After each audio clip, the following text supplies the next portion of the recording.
गजाननं भूतगणाधिसेवितं कपित्थजम्बूफलचारुभक्षणम् उमासुतं शोकविनाशकारकं नमामि विघ्नेश्वर पाद पंकजम। राधे राधे मेरे प्यारे भाइयों बहनों माताओं व बंधुओं, संस्कार की बातें चैनल में आपका स्वागत है। बंधुओं, आज बैसाख मास की बड़ी चौथ है। बंधुओं, यदि आज के दिन संकष्टी चतुर्थी का व्रत किया जाए या फिर संकष्टी चतुर्थी व्रत कथा सुनी जाए तो गणेश जी कामों में आने वाले विघ्न बाधाओं को सदा के लिए दूर करते हैं और साथ ही उनके आर्थिक संकट सदा के लिए दूर कर देते हैं। बंधुओं, जो मनुष्य भी संकष्टी चतुर्थी का व्रत करता है उनके यहाँ किसी प्रकार की कोई कमी नहीं रहती और ना ही उनके जीवन में कोई संकट आता है। बंधुओं, बैसाख मास की चौथ बड़ी चौथ मानी जाती है। साल में 4 बड़ी चौथ होती हैं। जो मनुष्य साल भर की चौथ का व्रत नहीं कर पाते, वे यदि 4 चौथ का व्रत कर लेते हैं, उन पर गणेश जी महाराज की कृपा सदा के लिए बनी रहती है। चौथ माता की कृपा सदा के लिए बनी रहती है। बंधुओं, कथा को जब भी सुने, पूरी सुने और सच्चे भाव से सुने, एकाग्रचित्त होकर सुने और कथा सुनते समय जय गणेश मन में बोलते जाएं। बंधुओं, यदि आपने हमारे चैनल को अब तक सब्सक्राइब नहीं किया तो जरूर करें और बेल आइकन दबाना ना भूलें ताकि आपको हमारी आने वाली सभी वीडियोस की जानकारी सबसे पहले हो सके। बंधुओं, वीडियो को पूरी सुनने के बाद कमेंट बॉक्स में जय गणेश भगवान की जरूर लिखें और चौथ माता की जय जरूर लिखें। बोलो गणेश भगवान की जय हो, चौथ माता की जय हो। एक बुढ़िया का लड़का सवेरे गाय चराने जंगल में जाता था और शाम होने पर घर पर वापस आ जाता था। सारे दिन की मेहनत के बावजूद भी वह सिर्फ 8 पैसे रोज के कमाता, जिससे माँ बेटे का गुजर बसर होता था।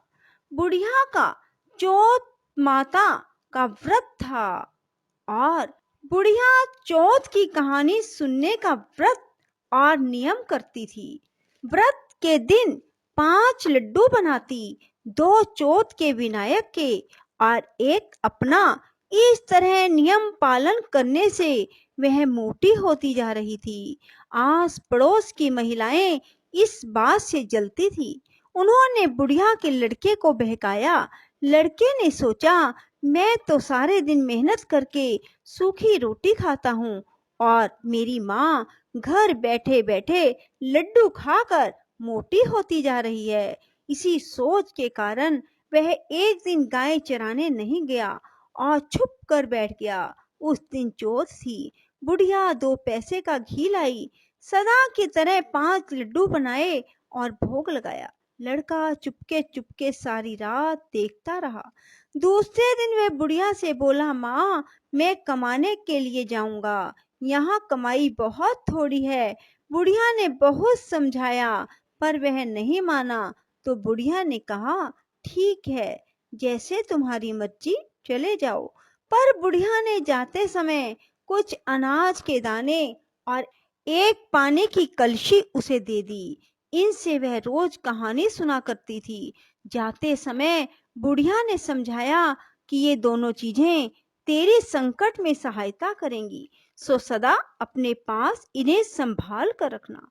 सवेरे होते ही वह निकल गया और चलते चलते राह में एक नदी आई। बरसात का मौसम था। नदी में पानी चढ़ा हुआ था। पार जाने का कोई राह नहीं था। बड़ा दुखी हुआ।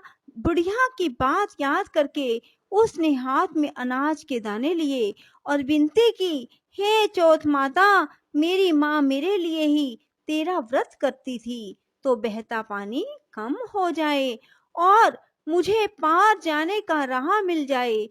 इतना कहकर कलश में से पानी लेकर छींटे दिए। राह मिल गया। लड़का पार हो गया। आगे जंगल में पहुंचा तो एक शेर मिला। लड़के के होश उड़ गए। उसने झट अनाज के दाने हाथ में लिए और विनती की, हे चौथ माता, अगर मेरी माँ ने मेरे लिए व्रत किए हैं तो यह सिंह गाय बन जाए। पानी के छींटे देते ही शेर गाय बन गया और चरने लगा। लड़का आगे निकल आया। सांझ होते होते एक गांव में जा पहुंचा। गांव में घुसते ही एक बुढ़िया का घर आया। अंदर जाकर बुढ़िया से रात बिताने के लिए जगह मांगी। बुढ़िया ने दया करके हाँ भर ली। वह ठहर गया। रात को उसने देखा बुढ़िया माल पुए बनाती जा रही है और रोती जा रही है। लड़के ने अचंभा किया। बुढ़िया ने बताया, बेटा, यहाँ का राजा छठे महीने एक पकवान पकाता है और पकने के लिए हर बार एक आदमी की बलि दी जाती है। उसका नियम यह है कि बारी बारी हर घर का एक आदमी लिया जाता है। आज मेरे 7वें लड़के की बारी है। उसको आज मालपुए खिलाऊंगी। सुबह होते ही राजा का बुलावा आ जाएगा। लड़के ने कहा, माँ चिंता मत कर, कल तेरे लड़के के बदले मैं जाऊंगा। बुढ़िया ने कहा, दूसरे के बदले कौन मरता है, मैं तुझे क्यों भेजूं? लड़के ने कहा, नहीं, मैं जाऊंगा, ला मालपुए मुझे खिला दे। बुढ़िया ने मालपुए खिला दिए। लड़का खाकर सो गया। सुबह होते ही राजा का सिपाही आया। बुढ़िया ने उसे लड़के को उठाने के लिए बर्तनों की आवाज की और बड़बड़ाना शुरू किया। लड़के की आंख खुली, बात समझ गया और जाने के लिए तैयार हो गया। जाते वक्त उसने अपनी लाठी और कंबल बुढ़िया को संभलाई। कहा, मैं आकर ले जाऊंगा। बुढ़िया ने कहा, मैं संभाल कर तो रख दूंगी, पर मैंने तो गए हुए को आज तक वापस आते नहीं देखा। पर यदि तुम विश्वास रखते हो तो ठीक है, भगवान तुम्हारी रक्षा करे। लड़का चला गया। जगह पर जाकर लड़के ने देवताओं को याद किया और अनाज के दाने निकालकर पानी की घंटी ली और चौथ विनायक को याद करके अपने चारों तरफ देखा और एक चौकी पर बैठ गया। कजावा चिनकर आग लगा दी गई। तीसरे दिन कुछ कम्हारों के लड़के खेलते हुए उधर से निकले। उनके हाथ में से एक पत्थर का टुकड़ा उछलकर कजावे पर जा पड़ा। पत्थर पड़ते ही उसमें बर्तनों की टंकार निकली। बात सारे गांव में फैल गई। लोगों ने अचंभा किया। नौकर चाकर भेजे गए। कजावा खोला गया। कांसे पीतल के बर्तन निकले। भीतर से आवाज आई, भाइयों, कजावा धीरे धीरे खोलना, अंदर आदमी भी हैं। उन्होंने सुझाव दिया कि यदि यह आदमी की ही आवाज है तो तुम डरो मत। आखिर सारा कजावा खोल दिया गया। चौकी पर हंसता हुआ वह लड़का बैठा हुआ था। चौकी के चारों ओर जुआरे हो गए थे। पानी का कलश भरा हुआ था।